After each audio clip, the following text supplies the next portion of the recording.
Hey, friends, welcome back to Chat with Nat Conversations That Count.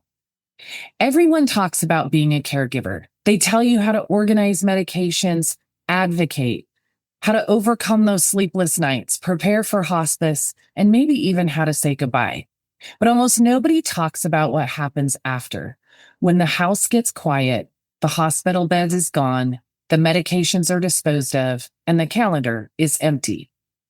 And you're left sitting there thinking, now who am I?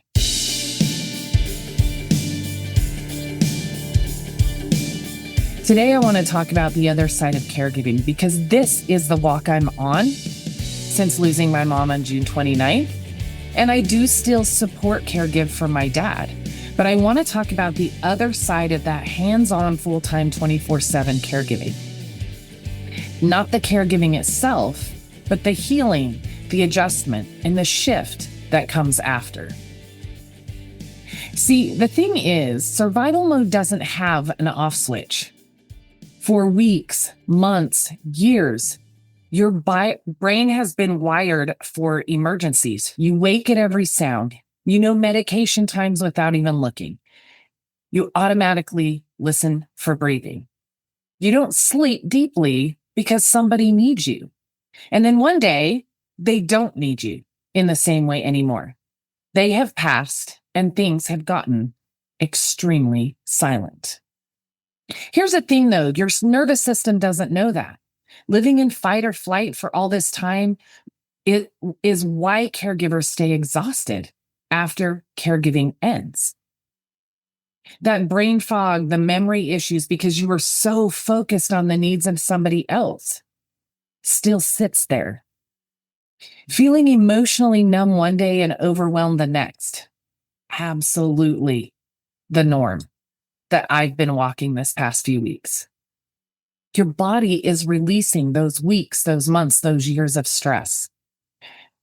For me, my parents have been here 4 years now. As a matter of fact, it was 4 years this last week since I moved my parents here. And to some degree, there was a significant shift. I had other people I was responsible for, their safety, their health, doctor's appointments, medications, things like that, right? But it was really just the last 10 months of my mom's life that things intensified very quickly and very significantly.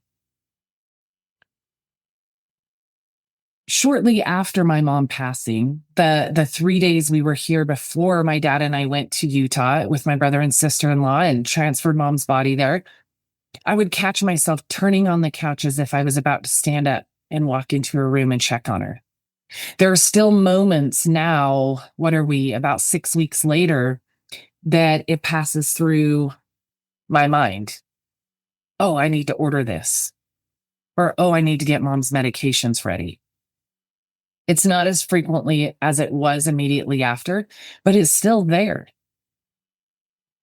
And I would say for the first 4 weeks after my mom's passing, I was very much in that numb stage, that not necessarily having memory issues, but it did kind of feel like a brain fog of, I don't really know what to do now. And I don't know, I kept having this thought of, I did not show up online almost at all for about 4 weeks after my mom passed. And I kept thinking, oh, I should post something. And then I thought, no, my people know my mom passed. And I'm pretty sure if somebody noticed I haven't been present, they're going to realize it's because I'm taking some space and I'm taking some time. And so it was little things from having taken care of my mom that was popping up in my head and realizing I no longer had those responsibilities, but also I need to do this and shift back into regular life, my new normal. And thank goodness I gave myself permission to not until I felt like it. I didn't show back up on social media. I didn't start recording fresh episodes for the podcast because I felt like I had to. I did them because I felt like I was ready, because I took time to sit in that space and just do whatever I felt like doing each day. And of course, pay attention to my dad, spend time with him, have conversations with him, check on him and his emotions. And I am really glad that I had a stronger sense to sit still than to get moving quickly. Grieving the person and the purpose is very, very real. Most people understand that you're grieving a loved one. Few people understand, unless they've walked this road, that you are also grieving an identity. I am a wealth strategist, a financial professional. I have my own business, and it gave me the ability to do what I did for my mom and what I still do for my dad. But a caregiver is what became my identity. And I am blessed that what I do for work and caregiving are tied so closely together because of the cost of caregiving, because of the financial expenses that come up, that I didn't completely, walk away from my business. Obviously, I had bills to pay and clients to take care of, but they're tied very closely together, and I believe that is helping me in this transition back into things, is because I'm still talking about a lot of the same things, my lived experience. But I identified this last few months as my mom's caregiver first and foremost. Every single day had a purpose.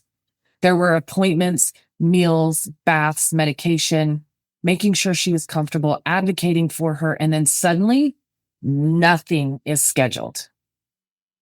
And the silence of it, man, as overwhelming and as heavy and as loud as the work of caregiving can be, the silence when it's gone is so much louder. It's absolutely deafening.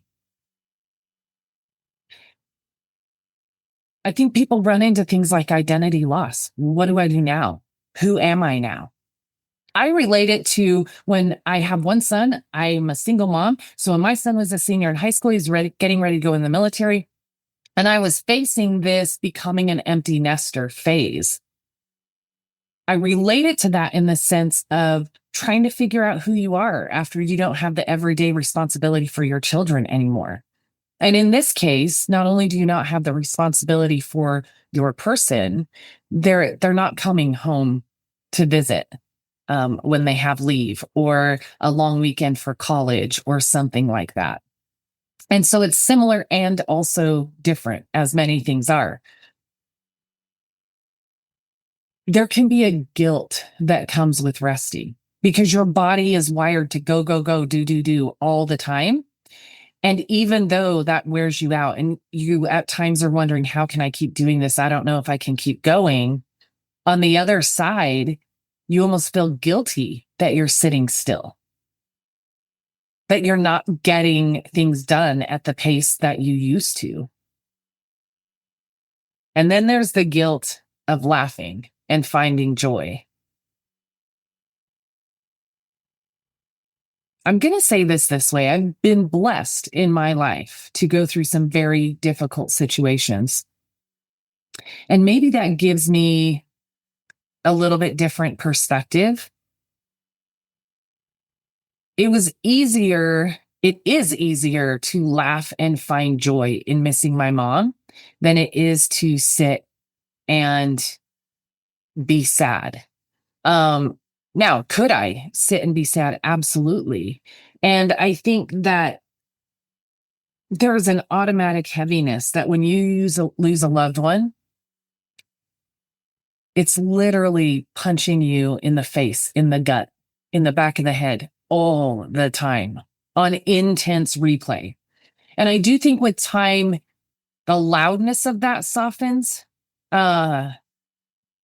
But when there's love, that never fully goes away. And for us, even through my mom's last couple of days, we found times to laugh. And preparing for her services, we found times to laugh. We cracked jokes. And since being back home, it's the same. If you're watching this on YouTube, the room I'm sitting in, exactly where I sit, and I'm talking to you right now, is where my mom was laying in her hospital bed. And I didn't know if that would be really hard for me. And at first it was not hard and it did not make me sad. It was just different. And after a couple of weeks being back into work, I love knowing that I sit every day to make a difference in other people's lives in the same place I was standing next to my mom laying as she was beginning to leave hers behind. And I think it drives home for me every single day the importance and the purpose I have in the work that I do. But you're going to feel guilt. You feel guilt when you're caregiving. You feel guilt on the other side of it. The reality is it's okay to laugh again. It's okay to joke, to find joy. It's okay to get back to activities when you're ready to. And it is also okay to sit still, to take the time that you need. Nobody else can define your grief for you. Even though I am walking in grief right now, I cannot define somebody else's version of their grief that they may be going through right now. As a matter of fact, I talked to a good friend of mine the other day about this. She lost her husband I think it was 2 days after we lost mom. I lost my mom. Now I am watching my dad, who lost the love of his life, his partner of 60 years. And so can I understand some of the things my friend is sharing with me? Absolutely. But I didn't lose my partner like she did. I lost my mom. And I know I've told her many times, and I'm telling all of you, your grief is your grief. So while other people will tell you to just stay busy, or other people will tell you to get out, or other people will say whatever it is that they're saying, if that doesn't feel right to you, you don't have to do it. You do not need to explain your grief to anybody. You don't owe them that. What I can also say is the people telling you that are likely doing it because they love you, and seeing you sad and not knowing what else to say or do, they're doing the best that they can. But it's okay to sit in that grief. Not forever, but until you can find strength to take that next step, whatever that might be. Maybe it's days, maybe it's weeks, maybe it's months before you feel like I've got a full-fledged routine. I have a true new normal going. And yet your loved one is still going to be carrying with you everywhere you go when you get there. There is no design for grief, and whatever that looks like for you is absolutely okay. See, for me, what I've learned and realized is I am not just grieving my mom. I'm grieving the version of me that existed before she needed me. I'm grieving the version of me I was for her, because now things shift. I'll never be those exact same two people again. Never, because of the experience of caregiving. And I am so grateful for it. I believe that there are tools, there are experiences, there are hardships that I faced as a caregiver that have made me better and stronger than I've ever been before. And I'm going to carry that into continuing to support caregive to my dad until he needs the 24/7 caregiving. And I'm going to carry those things into the messages I share with my clients, in the communities I'm in the importance of being prepared. I watched a reel this morning where, this is maybe a little bit off topic, but I think important to say. I watched a reel just before recording today of a woman saying she went to visit her mom at a memory care, at her assisted living center. And one of the other residents in the background said, if I was younger and healthier and my parents needed care, I would choose to be led by love and take care of them at home, or something to that extent. And I'm watching this video and I just see this woman, and she says, I know why this is so triggering for me is because as caregivers, you feel like you have to explain so many things all the time. You have to justify if you care for them at home. You have to justify if you don't. And just like grief, no, you don't. You don't owe anybody an explanation. But I think maybe that understanding and that opinion that I have in that comes from being the caregiver, from making the choice. Love does not mean you keep your person home. Love means you show up for them. And maybe your capacity doesn't allow for you to keep them at home. And maybe your capacity is not rooted in being wired to be a caregiver. And that does not mean that you don't love your person. You are doing the best you can. And you are the only one that needs to know that.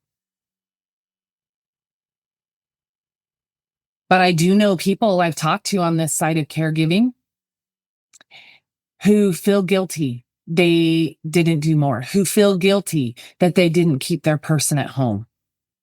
And my only question is, did you do the best you could with what you knew, the resources you had available, and the capacity or time that you could give? I'll say it again. Guilt surrounds every aspect of caregiving.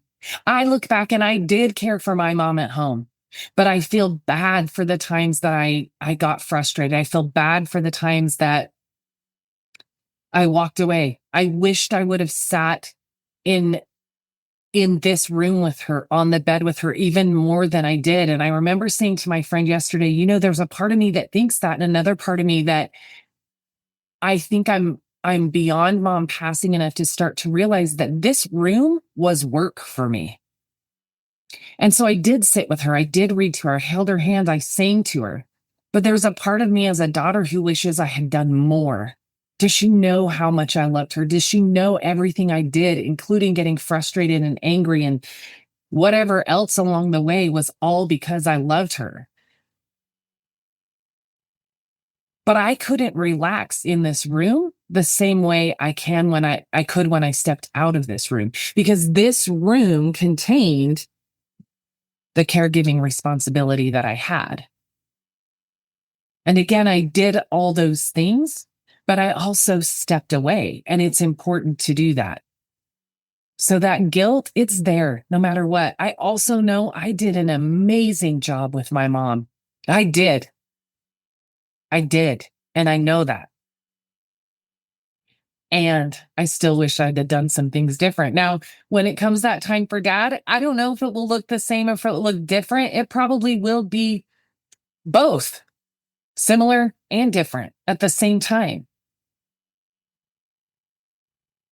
But it's important to just recognize where you are. Give yourself space.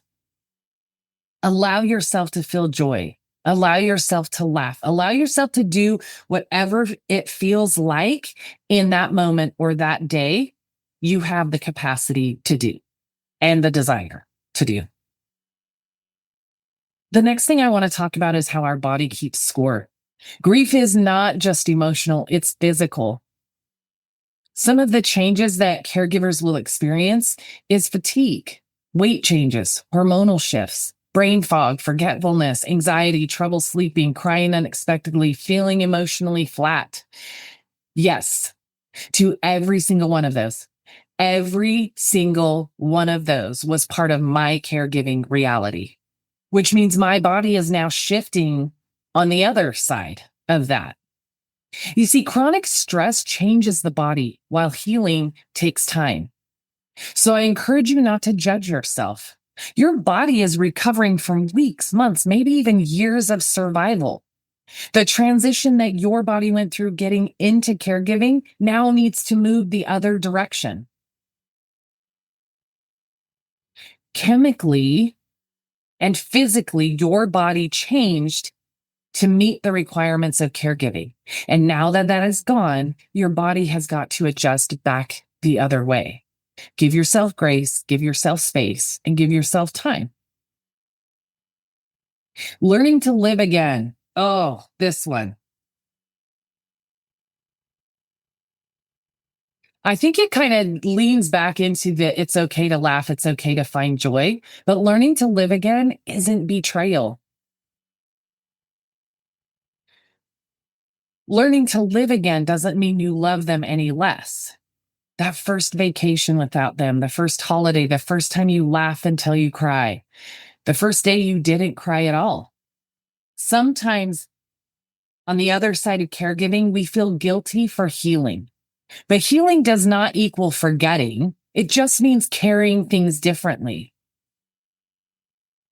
Our loved ones, our person spent years teaching us how to live, how to love, how to be a partner, how to parent, depending on the role that your loved one is. Is it a child, a spouse, an aging parent, right?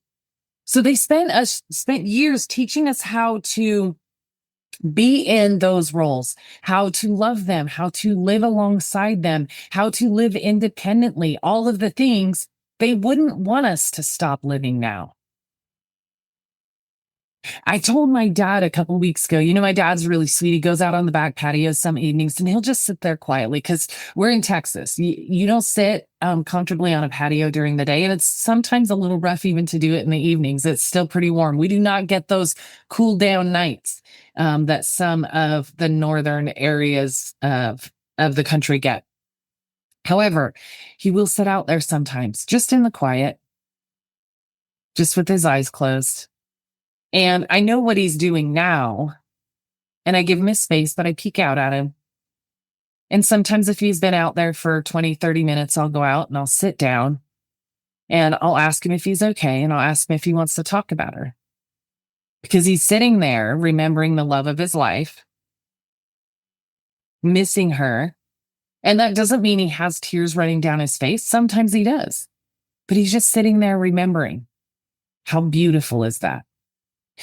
And also there are some things that, for about a week and a half, my dad really didn't get up and do his exercises like he normally does. And I asked him about it. He's like, I just haven't been motivated. And I said, Dad, Mom sees everything we're doing now. Now that, of course, is according to my belief. But I said, Mom can see us. Do you think she would want to see you not taking care of yourself? Not staying healthy so the life you have left is the best that it can be? And he said, you know what? You're right. And he got up right then and he did his exercise and then he's done them every day since. Sometimes we just need that nudge. And that's why I think it's important to share what you're feeling. If you're struggling in this stage, there are amazing grief counselors that you can reach out to and get support from. I don't know what your grief journey looks like, but whatever it is, if you're struggling to the point that you need support, please go find it. And if you need help finding it, feel free to reach out to me on Instagram at Natalie Kime, or in the show notes, you can send a message into the show. And I would love to see how I can help you in your community, in your city, your state, whatever, find resources that can help you walk through your grief journey.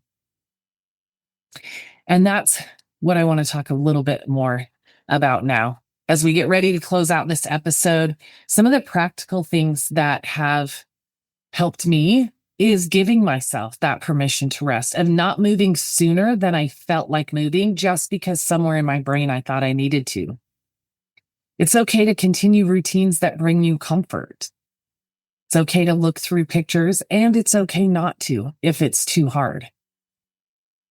You'll get back to it. It's okay to talk about them. Oh my gosh, I have walked into so many communities, and walked into is I don't know the word for it. I'm not physically walking into them, through social media. I have entered so many communities where you hear people talking about, people keep saying, I don't know what to say. I said earlier in this episode, sometimes people are encouraging you to move forward, get back to doing things because they want to see you happy again. And they don't understand your grief journey. And even if they've walked through grief, it's not the same. And you don't owe them an explanation for sure. But maybe also say, when it's heavy and hard for me, I'd love it if you asked me about them. I'd love it if we could talk about them, not what I'm going through, but about them, and have time for me to share with somebody else the memories and the stories that I loved living with my person. Writing letters. I'm not I'm not a letter writer. I mean, I would write a letter. I still love getting tangible mail. But what I mean by, for me, writing letters is journaling. I journaled. As a matter of fact, I did not journal for probably about 3 weeks after my mom passed. And I kept thinking there that I needed to as well. And maybe it would have helped. I don't know. But the way I did it is I took a break. And when I sat back down, I journaled 6 or 8 pages straight of what the previous 3 or 4 weeks had looked like before mom's passing, through mom's passing, and after mom's passing. And it was exactly what I needed, to just be able to put it all down on paper, having now walked through every step, and then release it all by writing it in my journal. Keep certain traditions alive. Don't not celebrate the holidays. They'll likely be heavy and hard. But if holiday traditions or just everyday traditions were a part of your life, as soon as you can, get back to them. Because I believe over time, that will just solidify your person and the love you shared with them, walking every step of the journey you still have earthside. My goodness, y'all, accept help. If people offer meals, let them bring them. If you're not really eating much, put it in a Tupperware and freeze it for another day. If you need somebody to sit with you, my girlfriend asked me, please keep checking on me. And I said, I will. Check on them.